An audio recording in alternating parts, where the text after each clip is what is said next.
Asan ba yung lola kuwala mo? Nandoon. Tawagin mo. Wala. Ay, nilagay mo pa dyan sa may, ano yung kakaroon ng uling yung...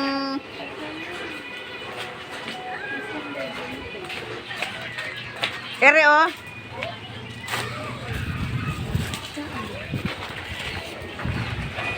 Wala, hawakan mo to. Tapos eto. Oh, yung ano, yung lighter. Kumuha ka handun sa may tabi ng kalan. Ano yan? Ano laki?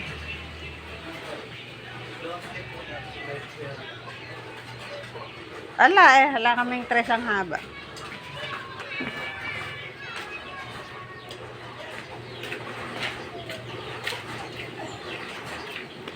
Dalawang kuwala. Magsasaing na.